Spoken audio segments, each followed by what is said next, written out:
Atta boy, country to the bone, that's right. And then some. The fellow that's the master of ceremonies of this festival came up and asked me to do a song that I hadn't planned on doing tonight, but I'm glad to do it. It's a song I wrote about our man Johnny Cash. I love Johnny Cash. You know, it worked out pretty good for me. I really love country music. Fell in love with country music when I was just a little boy. The first two records I ever owned in my life was Lester Flatt and Earl Scruggs and Johnny Cash. And that worked out good because the only two jobs I ever had in my life was with Lester Flatt and Johnny Cash. So that was really good. And I don't know how this happened, but me and Connie wound up living next door to John and June in Hendersonville, Tennessee. And I miss him every single day when I'm home. I wish I could go have a cup of coffee with him, but you know, life changes and I just can't do it. But here's... Okay. He'd throw me out in about 20 minutes.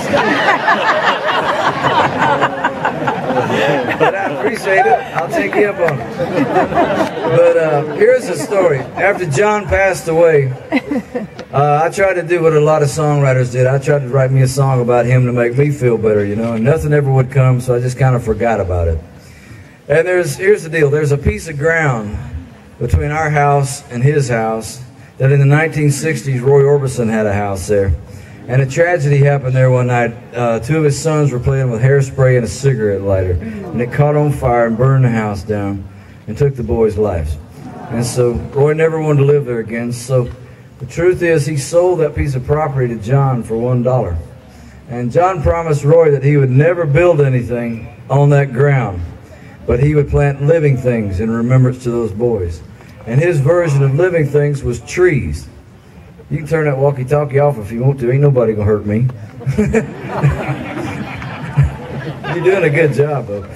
So he planted living things in remembrance to those boys. And he put out fruit trees, apple trees, pecan trees, pear trees, fig, and cherry trees. And it just became a beautiful sanctuary. And after he passed away, me and Connie bought that piece of ground from the Cash family, and we did the same deal with them. We promised to never build anything on that piece of ground, because I think living in Maine, you understand, some pieces of ground ought to be left alone. And that's why y'all got the best trees in the world. But here's the deal. In the springtime, when all the blossoms start coming back on those trees, I get a visit from the crows. And I don't know about you guys, but I dearly love crows because they are weird and strange birds and they dress like Johnny Cash. It makes them really cool. So one day in the spring, he passed away in September, and the next spring I was over in the orchard walking around. And this old crow was hanging around up in the tree, and he was just raising Cain. And I talked to him, he'd talk back, and he reminded me of John. Had a great visit, and the next morning I got up and heaven sent this song down. So for my friend back here and for you too, I'll do my Johnny Cash song called Dark Bird tonight, all right?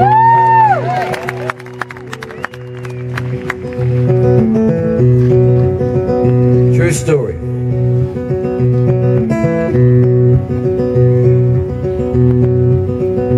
On a cool September morning in the fall of 203, a crier from Jerusalem brought the news to me.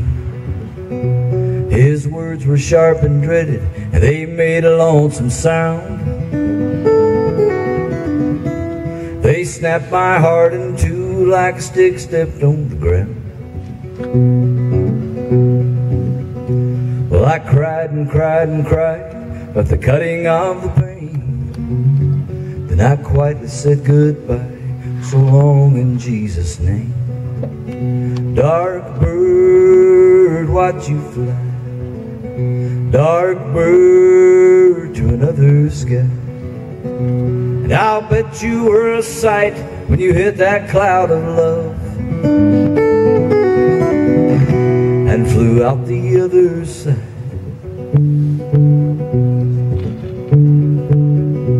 In the form of a dove. Dark bird, dark bird.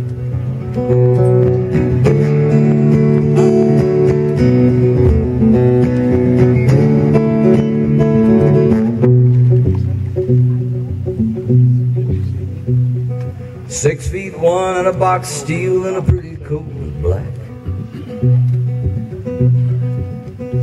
Well, I watch the world, watch themselves, watch her final act. And I couldn't help but notice when we'd laid you in the earth, a train went by, headed north, for whatever it is worth. Your voice echoes in the wind, it rumbles through the trees. But after you've been everywhere, I guess it's time to leave. Dark bird, watch you fly. Dark bird to another sky. And I'll bet you were a sight when you hit that cloud of love and flew out the other side in the form of a dove.